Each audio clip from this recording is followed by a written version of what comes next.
dire, si l'esprit de mort vient dans votre vie, si tu n'es pas quelqu'un qui prie, tu ne seras pas au courant. La mort subite va arriver dans ta vie.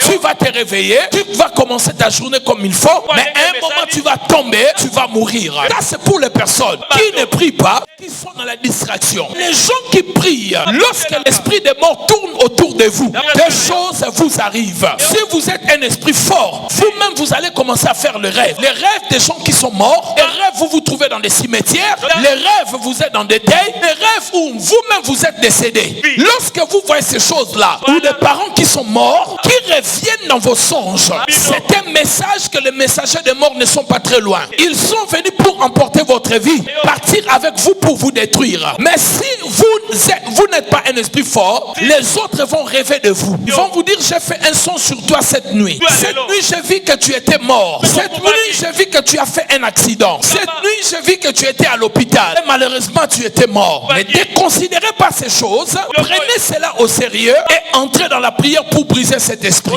Mais attention, il y a aussi les manipulateurs de sorciers. Lorsqu'ils veulent introduire l'esprit de mort dans la vie d'une personne, qu'est-ce qu'ils vont faire? Un sorcier viendra pour te donner un faux message en te disant que j'ai rêvé que tu es mort. Un message, il va planter la peur en toi. Dès lors, toi, tu auras la peur. Ça sera une porte ouverte. Le même sorcier va utiliser pour commencer à manipuler ta santé. C'est pour cela, lorsque quelqu'un te donne un message, ce n'est pas seulement le message qui est important, le messager aussi est important. Voilà pourquoi la Bible dit, c'est poussé par l'esprit que les hommes ont parlé de la part de Dieu. Dans Actes chapitre 16, une femme donnait un vrai message à Paul. Actes 16 verset 16. Elle disait, ces hommes sont des serviteurs du Dieu vivant. Ils vous annoncent l'évangile, la foi du salut. Mais Paul a chassé les démons. Dans la vie de cette femme-là, Paul n'a pas voulu reconnaître cette dame-là. Parce que ce qui est important, ce n'est pas seulement le message, mais aussi le messager. Il faut connaître la vie du messager. Lorsqu'il vous parle, il faut écouter. Il faut discerner. Il faut connaître la personne. J'ai subi ces choses en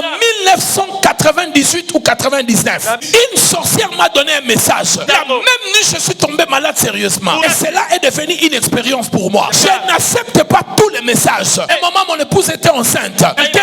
Quelqu'un a dit non, j'ai fait un rêve, ta femme est décédée avec l'enfant. Ils ont fait l'accident. J'ai dit pourquoi ils vont faire l'accident? Qu'est-ce que j'ai fait à Dieu pour que Dieu se fâche, me tue et la femme et l'enfant? Même si j'avais fait du mal, la Bible me dit approchons-nous du trône de grâce pour trouver miséricorde. Dieu m'accorder son pardon. Pourquoi il va me tuer et la femme et l'enfant? Qu'est-ce que je lui ai fait? Oh non, toi tu ne crois pas. Toi tu j'ai dit je ne crois pas. Je n'ai pas cru et ils ne sont pas morts. Voyez-vous mes bien-aimés dans le Seigneur? Donc il est une grande importance de comprendre cela. Et ainsi mes bien-aimés dans le Seigneur, les rêves dont je suis en train de parler, vous devez savoir, si vous rêvez l'arrestation d'une personne par le militaire ou par les policiers et que cette personne ne revient pas, c'est un message de la mort. Vous devez faire très attention et vous devez prier sérieusement. Le fait qu'une personne soit arrêtée, ça veut dire que cette personne ne sera plus avec vous. Elle vivra ailleurs. Elle vivra peut-être dans une prison. Et parmi les lieux où on met les âmes qui meurent avant le temps, on appelle cela aussi la prison spirituelle. C'est pour cela, lorsque vous faites un rêve, que vos enfants ont été arrêtés, vos conjoints ont été arrêtés, il faut commencer à prier. Pas seulement pour leurs problèmes, mais aussi contre l'esprit de mort. Parce que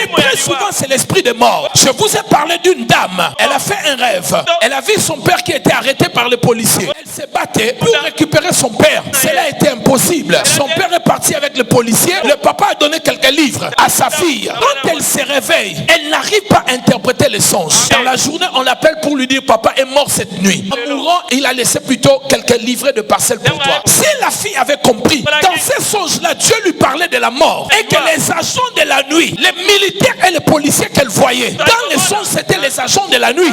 La femme allait se battre, pas pour prendre des livres, mais pour récupérer son père. Dans ma compréhension, je pense que ces agents-là étaient les membres de sa famille, les membres de la famille de son père, qui se disputaient pour les parcelles. Et pour cela, le monsieur, quand on l'arrête, il a des livrets de parcelles. C'est ainsi, mes bien-aimés. Peut-être ses frères demandaient une parcelle. Lui ne voulait pas et ils ont commencé à se battre. Dans le monde de la nuit, ils sont partis avec lui, les présenter dans les tribunaux de la nuit, présenter les dossiers en disant cette personne ne veut pas nous donner la parcelle. Donc c'est notre frère, il a souffert avec nous. Nous le menons ici au tribunal, nous le condamnons à la mort. Lui il est parti, mais il a sauvé les parcelles. Vous comprenez? Parce que chaque symbole dans les songes est important. Pourquoi le monsieur avait des livrets de parcelles? Et pourquoi quand on l'arrête, il a ses livrets de parcelles? Donc tous les problèmes a commencé là. Autre chose qui arrive, je vous donne ses rêves, mais je vais l'expliquer à la fin. Il y a un frère à moi, un prophète que j'aime beaucoup, que j'apprécie. Il me raconte une histoire. Il me dit que sa sœur est à l'hôpital. Elle est hospitalisée en Europe. Pendant qu'elle était hospitalisée, elle était dans le coma. Sa sœur va mourir. Vous voyez, la machine là s'est arrêtée. Lorsque la machine s'arrête, l'infirmière vient, appelle le médecin, et tant que le médecin arrive, ils essaient de réanimer la personne,